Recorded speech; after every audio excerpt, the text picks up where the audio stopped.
Hello friends! In North America, when the leaves shift into brilliant hues, pumpkin spice lattes make their return, and Charlie Brown graces television screens. These all signal the arrival of Thanksgiving, a time for gathering with family and friends and indulging in hearty helpings of turkey. Even if you're not from the United States, you've likely come across mentions of this holiday. However, the popular image of peaceful settlers joyfully singing with Native Americans doesn't reflect the truth of the matter.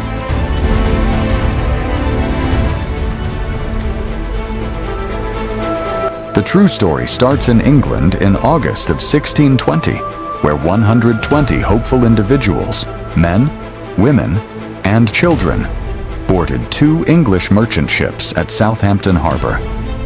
Their destination? The Americas. These ships, however, were far from seaworthy. The Speedwell was a veteran vessel that had fought in the battle against the Spanish Armada in 1588, while the Mayflower was a bulky cargo ship that struggled against headwinds. This was a huge issue since autumn and winter in the North Atlantic are dominated by westerlies. Exactly the kind of wind that made their voyage especially difficult. Remarkably though, the Mayflower had already made 2 Atlantic crossings, albeit at a very sluggish pace. These early settlers were driven by conviction. Known as Brownists, they were religious separatists who rejected the Anglican Church of England. Their beliefs centered on 2 key ideas. The Bible alone was infallible, and individual congregations should manage their own religious affairs without central authority. These ideas ran counter to the entrenched religious hierarchy and were intended to eliminate remnants of Catholic-style control. Unfortunately, these reforms didn't come to pass, and the Anglican Church began to resemble Catholicism more and more. In response, the Brownists used a printing press to circulate their dissent, which earned them repeated imprisonments in London. Their reputation soured so much that even Shakespeare poked fun at them in Twelfth Night, remarking, "I had as gladly be a Brownist as a politician," clearly not meant as a compliment. Faced with persecution, the Pilgrims decided to take their chances in the New World, despite the risks posed by unreliable ships.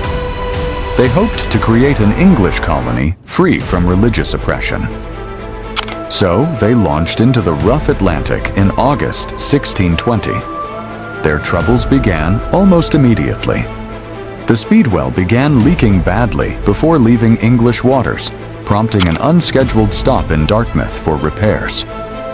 After patching the damage, the travelers set off again, only for the Speedwell to break down once more.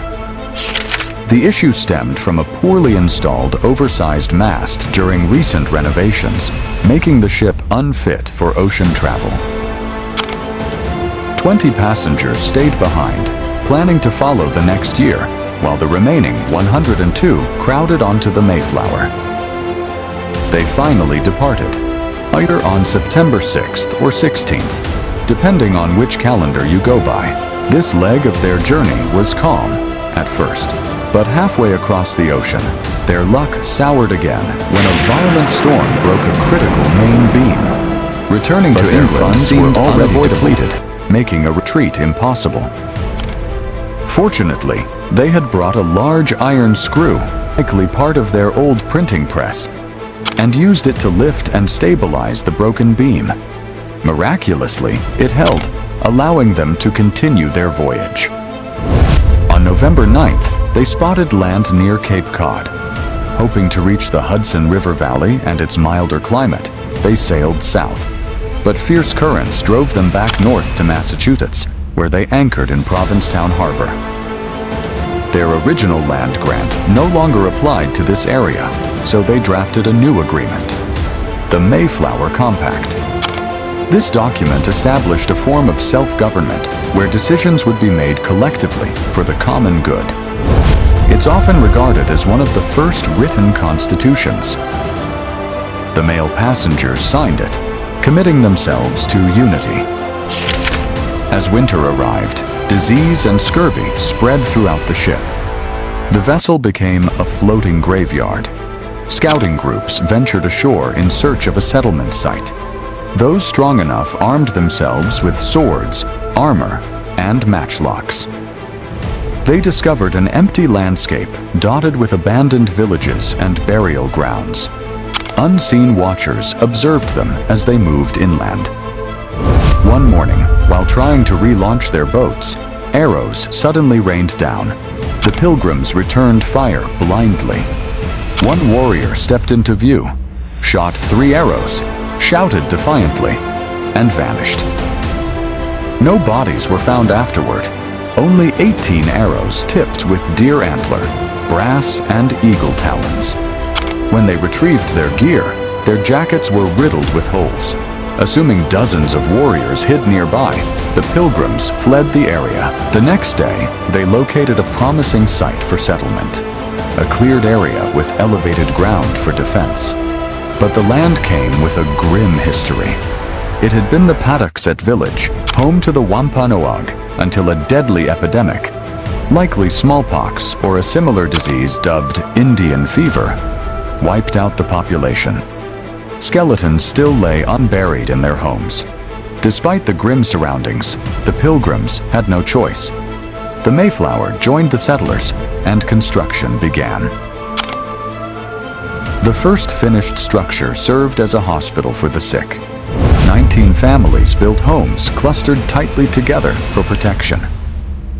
By February, the settlement was structurally complete, but famine and illness continued to take their toll. By spring, only 47 of the original 102 settlers remained alive. Half the ship's crew had died too. Fear of summer attacks led the survivors to set up defenses, including ship cannons pointing toward the wilderness.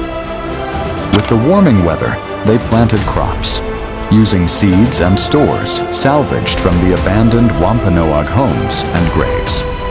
And then came a startling encounter.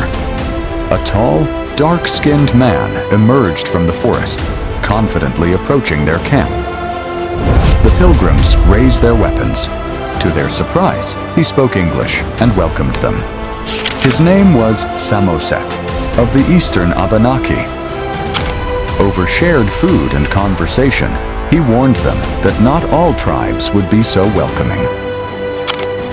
A week later, Samoset returned, this time with Tisquantum, also known as Squanto, who spoke fluent English. A survivor of the Patuxet tribe, Squanto had been captured by slavers and taken to Spain and England. Eventually, escaping and returning home, he found his people had died from disease. Captured again, he was spared for his value as a translator. Squanto facilitated the arrival of 60 Wampanoag warriors and their chief, Massasoit. The Pilgrims braced for conflict, but with Squanto's help, both sides agreed to parley. After some shared drinks, negotiations began. The Wampanoag were under pressure from rival tribes and saw the English as potential allies. Massasoit struck a deal. In return for protection and help against his enemies, he would offer agricultural assistance and mutual peace. The Pilgrims accepted, and Squanto taught them how to grow local crops such as corn, beans, and squash in harmony. With peace established, Pilgrim envoys traveled to nearby tribes to build diplomatic ties. They also punished those who threatened their allies. As more English settlers arrived, they demanded more land. Agreements with native tribes were ignored. Conflict was inevitable. In 1675, Chief Massasoit's son, Metacom, also known as King Philip, led a resistance against the colonists. King Philip's War became one of the deadliest conflicts in early American history. Thousands of Native Americans were killed. Others were enslaved. Entire communities were wiped out. For many Native Americans today, Thanksgiving is not a celebration. It's a day of mourning. So how did Thanksgiving become a national holiday? After a successful harvest, the settlers held a 3-day celebration. The Wampanoag were not formally invited. They arrived after hearing gunfire, believing the English might be under attack. When they discovered it was a feast, they stayed. The two groups ate together. There was no turkey centerpiece, no black hats with buckles, and no one called it Thanksgiving. It was a fragile moment of peace, but one that wouldn't last. Over 240 years later, that President Abraham Lincoln declared it an official day of gratitude, hoping to unite a fractured country during the Civil War. Over time, the story was softened. The complex history, war, disease, colonization, was replaced with an image of unity and thankfulness. A single meal became the symbol of peace, while the deeper truths faded from memory. And that, indeed, is the origin of Thanksgiving. So, should we cancel Thanksgiving? Not at all, but we should tell the whole story. Thanksgiving can still be a time for family, for reflection, and for gratitude. But it's also a chance to honor the history that's often ignored, and the people whose voices were silenced. Hit the like button if you learned the truth behind Thanksgiving celebration, and share this video to your social circle, and of course do subscribe to It's Released for more valuable information. Thank you.